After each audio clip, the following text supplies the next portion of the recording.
up, YouTube? Just here doing a little update on the K5. I'm working on the ECM and the wiring harness for it. Just kind of got done for the night. Call it a night. It's getting late. I got the piece that runs down and then runs on the bottom of the oil pan and up to the crank sensor, starter, exciter wire. And I'm saving the low oil sender because I'm using one of the wires out of it to put on a oil temp gauge. It's going to go right where the low oil temp or low oil sender was. So that should be theoretically, it should always be covered with oil, because if that ever reads low, you're really low on oil. So, I mean, I always check my oil pretty frequently, so I'm gonna do that. With that wire, this is my spare ECM housing. I'm gonna sandblast this and I'm gonna paint it orange, I think, just to make my PCM a little different and look a little better. Mine's got pretty good weather done. I went ahead and cleaned up and sanded up the connectors. They look a little better, so that's all that really matters.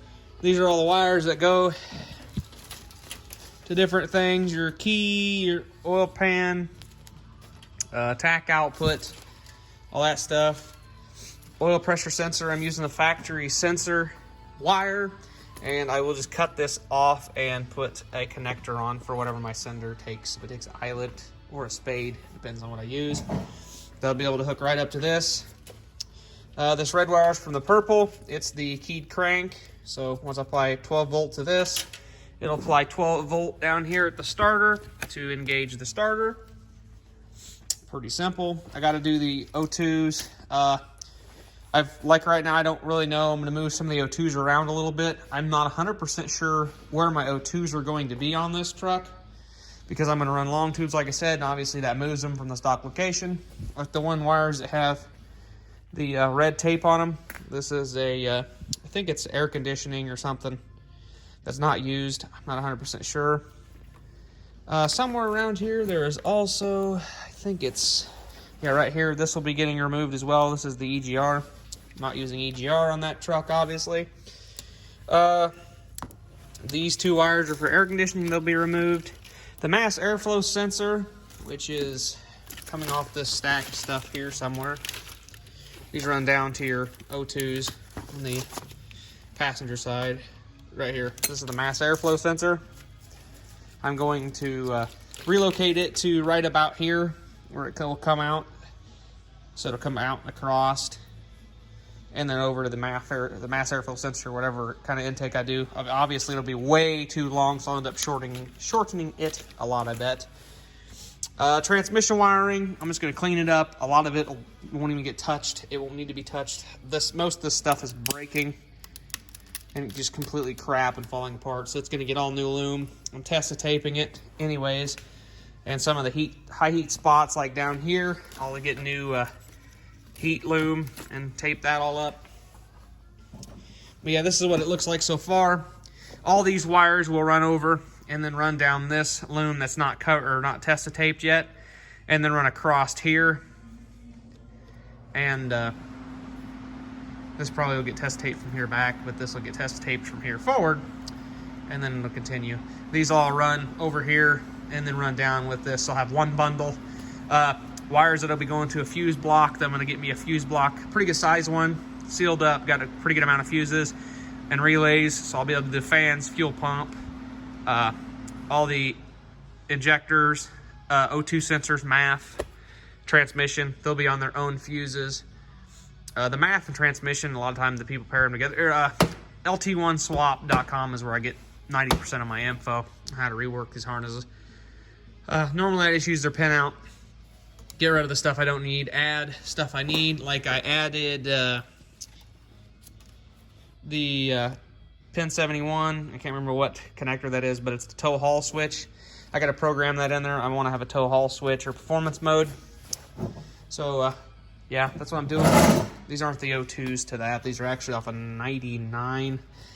And these are the older style connections. So there is two style connectors for LS engines. That's the older style. And this is the newer in this. Yeah, these are the newer style square connectors. I believe there's only 2. There might be more in the newer stuff, but I know from the 99 to 02, that's the 2 they used. These are some wires I've disconnected, plugs that got removed. I think the green, the light green, the dark green, I think that's all air conditioning stuff, so that stuff will get completely removed here shortly. And then I should have all the pink wires left over. Should be the only thing left in there, pink wires. So those will be the injectors and MAF, transmission, stuff like that, which I'll go through and actually pin and find out which are odd and even injectors, because I'll have a fuse for odd and even injectors, and I'll have a which isn't required. I just kind of want it because it will help kind of eliminate if I'm having a bad injector short out or a faulty injector or something and it blows the fuse. It'll only do it on one side, so it will still run, just run poorly. But if I need to limp it somewhere, I will be able to. But yeah, them are all the wires that are still coming out of the harness yet. I still got some more going there, obviously, that will be removed. Yeah, that's pretty much the harness deal. I'm just getting it. It's going to go in a similar to stock location in my K5. So that's not really a problem. I have it draped over the intake. It'll just look a little better because I'm doing the cover and all that stuff too. So it'll look pretty decent, I think. But the engine's pretty much set and fully disassembled, painted, cleaned the surfaces. I don't think I've sprayed everything down good, so it shouldn't surface flash rust.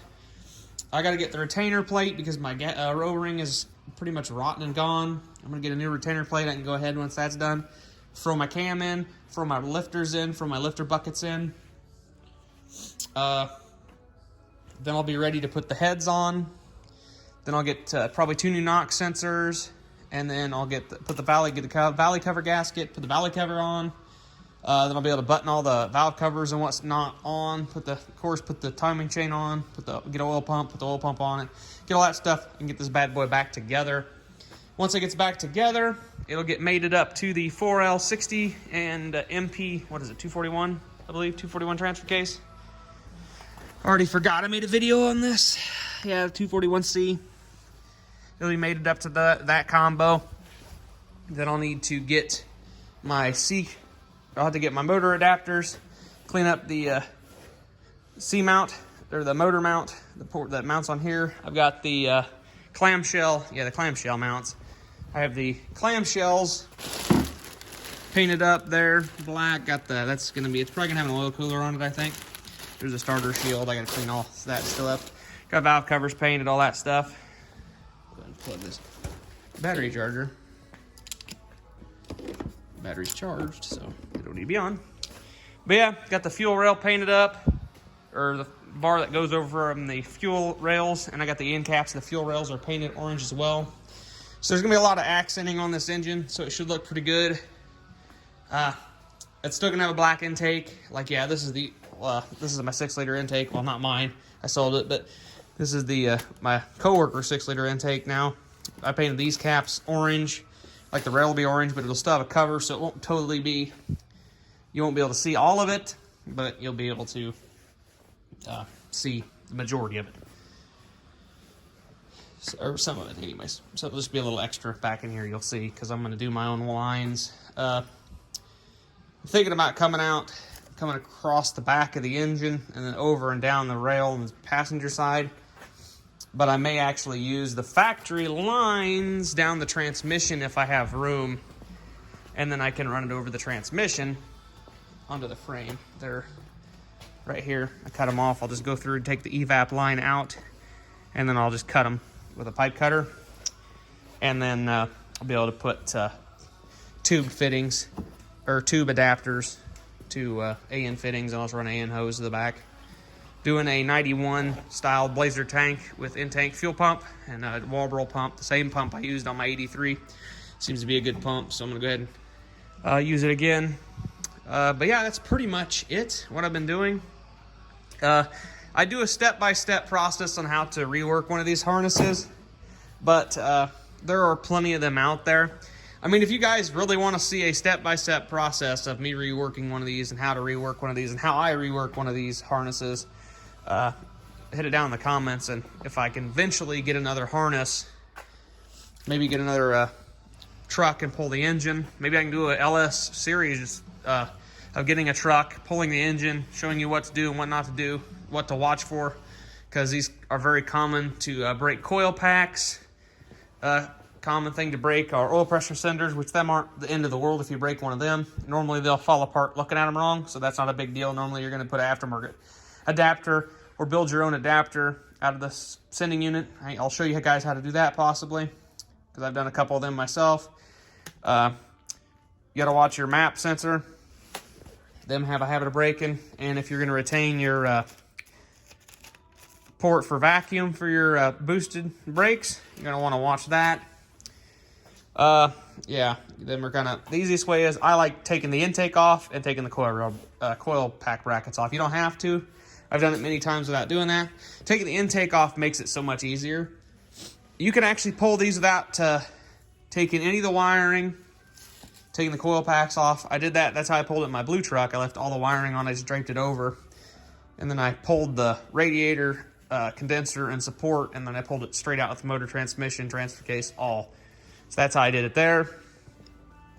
But yeah, if you guys are interested in seeing how I rework these wiring harnesses, I've done about probably 4 of them at this point, and doing pretty good success on doing it. I didn't do the one for my 83 because that was my first personal LS swap vehicle. I've actually done other harnesses for other people.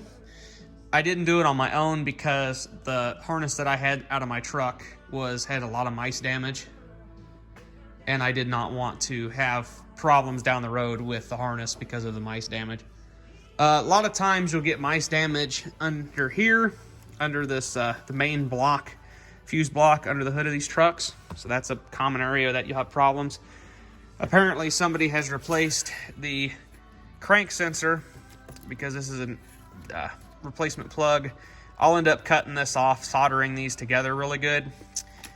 Put good marine heat shrink on that, and get that all nice and covered up with heat tape and everything, just so that's a good connection or with no fail point, with not a big fail.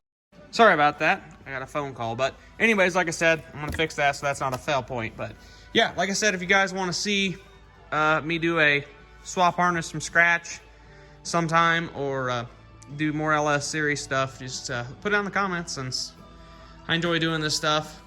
I'm guarantee I have a couple vehicles I can find another spot for LS motors, so that's not a problem. But yeah, I do want to get this K5, at least get the engine in it, and get some of the front clip done. I want to get the rocker panels and stuff fixed and all that done first. So all I have to do is I can put the front clip on. I get everything, like the inner fenders painted, bed lined. I can get the inner fenders and the inside of the fenders bed lined. The inner fenders will be bed lined black with Raptor liner, and then the inside of the fenders are going to be body orange, be the orange color, like to match the cowl, or match the, not the cowl, but match the firewall. So then I've also got to redo my heater box, get a new heater core, all that stuff, clean all that stuff up, and then get that back in the truck. Do the firewall, heat shield. I'm still debating on putting a dash in it. I have located a older style dash. The whole, not the cover, not the pad itself, but the actual dash itself, the metal piece that has the wiper down here, because that'll give me spots for a couple switches. And I can use the odometer bezel. So I'll probably look into doing that. Does require removing the windshield, but to paint the roof and around the window, I will probably remove the windshield anyways. That's just what I'll do. Make sure there's not any rust around the windshield and stuff. Make sure that's all good. Yeah, that's what I'm going to do with it. Just get it kind of semi-done. Then I'll get the dash painted if I do put the other dash in. How the dashes are in that, there's 2 bolts on the side and up by the windshield. When you take the windshield out, there's spot welds that run across it. So once you take the bolts off on each side and the spot welds out, that whole dash piece will come out. So if I do that, I'll graft in the other dash, because mine's got holes cut in it for other switches down here, and there's just some stuff with it that's messed up, and I don't really want to put the time into fixing that dash when I can just put a different dash in. But I might put the time into fixing that dash. It all depends. But yeah, thanks for watching, guys, and yeah, like I said, if you want to see that, go ahead and comment below, and I'll possibly look for another truck to do a harness conversion on. I do have a truck that I know I can do how to remove an LS engine out of this body style of pickup, so that won't be a problem. So, yeah, we'll catch you guys in the next video. Peace.